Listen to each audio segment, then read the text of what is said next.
Welcome, ladies and gentlemen. My name is Byronic, and today we are going to be looking at brand new gameplay of Bungie's upcoming title, Destiny. What you're going to be seeing is a first glimpse of the Devil's Lair. The Devil's Lair is a strike, which is a small instance event requiring a fire team of 3 Guardians to complete. This is only a micro sliver of what Destiny has to offer, but it has still left me excited and wanting for more. This video will dissect and analyze the new footage, and perhaps you will see something you missed the first time. Now let's get started.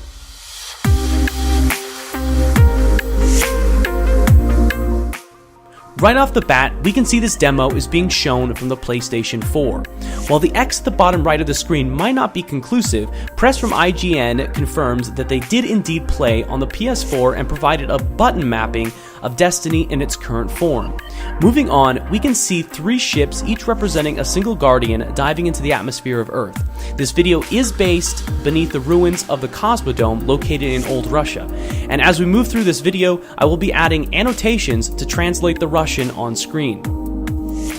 As this video progresses, you will see interchanging viewpoints from each Guardian. Before that though, I wanted to stop it right here to compare the UI from last year's E3. Based on this side-by-side comparison, the only major changes we can see are the addition of navigation clues on the minimap, a UI element to represent your focus meter, and visual representation of your ammo and element type on secondary and heavy weapons. You will see this later in the video, but when the focus meter is full, it will begin flashing yellow, alerting the player that it is ready. As we move into a fight between the Hive and the Fallen, we can see a Warlock's melee attack and a Hunter begin to rack up kills with his sniper rifle. As the Hunter kills enemies in quick succession, we can see text on the left side stating chain reaction ×2. The timer at the end is your time limit on additional chains. I believe this chain reaction is a way to allow skilled Guardians to build their focus meter faster. As the fight progresses, we can see more non-gun based combat, including the throwing knife and melee. Now, as the fire team moves further into the lair, we can see one of my favorite abilities featured in this video. At 1 minute and 34 seconds, you can see the Warlock leap into the air and throw down 3 bombs into the pack of enemies. It's incredibly effective, does a high amount of area of effect damage, and looks amazing. It appears to be the original Nova bomb we've seen in the past, but made even more badass. Now that combat has settled down, it's much easier to appreciate the amount of fidelity going into the art of this game. The snow falling through the air, the shadows on the ground, flickering lights, it all adds up to the experience of Destiny. Now right here, we can see the Guardian pull out his ghost at the same time as a quest status update appears. Here we can see 2 options, summon a vehicle or return to orbit. I would be interested to see what kind of limits on vehicle use Bungie has for us, but the fact it's not grayed out might mean you can use a vehicle indoors. The return to orbit option is most likely a I hate my fire team and I'm out of here, or sorry guys, my mom is telling me I gotta get off the game. Jokes aside, I do hope there is a penalty for leaving your fire team early, or that could get annoying real fast. Moving on, we're now in looking at the perspective of the Titan using a burst rifle or carbine to get quick critical headshots on his target. At 2 minutes and 17 seconds, we can see the Titan focus ability that charges and does high damage on a single. Right before the Hunter throws the knife for the kill, his focus bar pulses once more, and you can see a 2 times text appear to the right of the bar. I believe this will allow the Hunter to use his focus twice in a row, which could prove incredibly potent during boss fights or PvP. I suspect in doing this, Bungie is being forgiving to Guardians who either want to save their focus or simply forget about using it. I'm not sure how I feel about that, but that can be saved for a future video. Now right after the headshot from the Hunter, we can see that both him and the Warlock throw grenades we've seen in the past. After throwing these grenades, they splinter into pieces and seek onto enemies, apparently even dead ones. At 2 minutes and 42 seconds, we're shown the sheer scale of perhaps not just this strike, but the size of Destiny as a whole. Bungie has done a fantastic job of creating that emotion of significance, and a lack thereof, in both environmental and mission design. At 3 minutes in, we're presented with a Hive wizard who has a visible armor bar above his health status. Before you can kill this enemy, you must work away at his armor first. Luckily, the Hunter here pops the Golden Gun super and turns the Hive wizard into dust.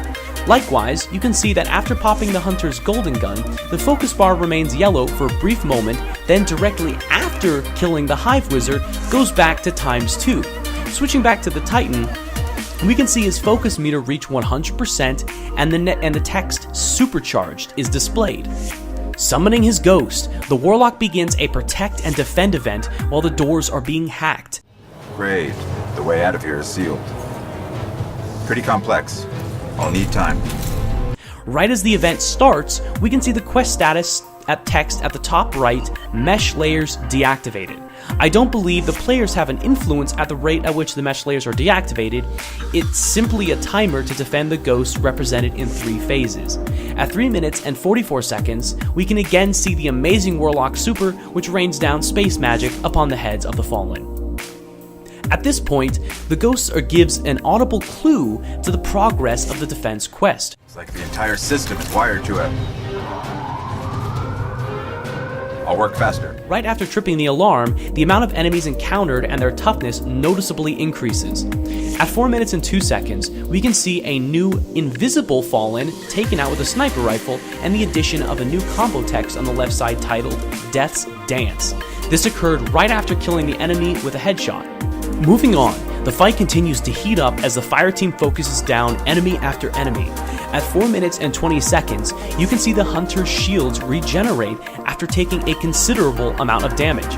Now, it might be hard to see, but at 4 minutes and 23 seconds, we can see the Titan leap into the air and perform a ground slam, which is the Fist of Havoc super.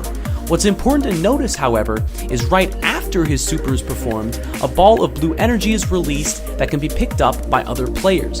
This ball of energy increases your current focus bar charge, making team play that much more important.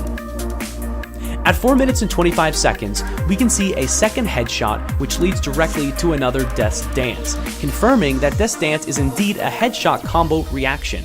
Directly after that, we can see the Titan charge into the center of combat, grab the attention of the Fallen, and proceed to beat the living shit out of them. Switching over to the Warlock, we continue to see shotgun gameplay, which appears to have incredibly short range. Shortly after that, the Titan is ambushed by multiple stealth Vandal and is quickly saved by the Warlock super I love ever so much. At 4 minutes and 58 seconds, the Hunter uses a super to immediately destroy not only the enemy's shields, but his health as well. The Titan decides to take on more enemies than he could handle and paid for it. At 5 minutes and 10 seconds, we can see the death screen where we see 4 major options. First, we can see who and what killed the Guardian, which was a level 6 Fallen Dreg. I'm unsure what the blue edge sphere is underneath the name, but it's possible it is what killed the Guardian. Second, we can see at the top left, waiting to revive. This is nothing new, but we can see at the bottom left on the screen that the other fire team members have 45 seconds to revive that Guardian, or they might respawn at another location. Finally, at the bottom middle of the screen, we can see the dead player has the option to switch between its remaining teammates, very similar to Halo and other FPS titles. Luckily for the Titan, the Warlock sends out a wave of space magic at the enemies, power slides into the fallen team member, and resurrects him into a fully charged super. At 5 minutes and 26 seconds, when the Titan feels like his weapon just isn't cutting it against the Hive Wizard, he pulls out his rocket launcher to finish the job. Now right here, we can see one of the first named enemies of the Devil's Lair, Noxus Devil's Baron. This enemy is most likely a boss, which would make sense considering their defense quest is on the final wave. Noxus may seem intimidating with his blink power, but as you can see, he's taken down quite quickly with headshots, proving that skill in Destiny is a huge factor.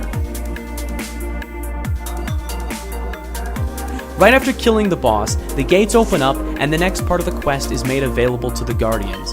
As you can see, this gameplay is only a glimpse of the full strike that is the Devil's Lair. This footage is easily the best example of Destiny's combat to date, with changes to the UI, detailed examples of combo reactions and supers, and 7 minutes of focused gunplay. I think it's safe to say the hype meter has been raised. If you enjoyed this dissection and analysis, feel free to hit the like and subscribe button. Thank you for watching. I'll see you next time. My name is Byronic, and that is it.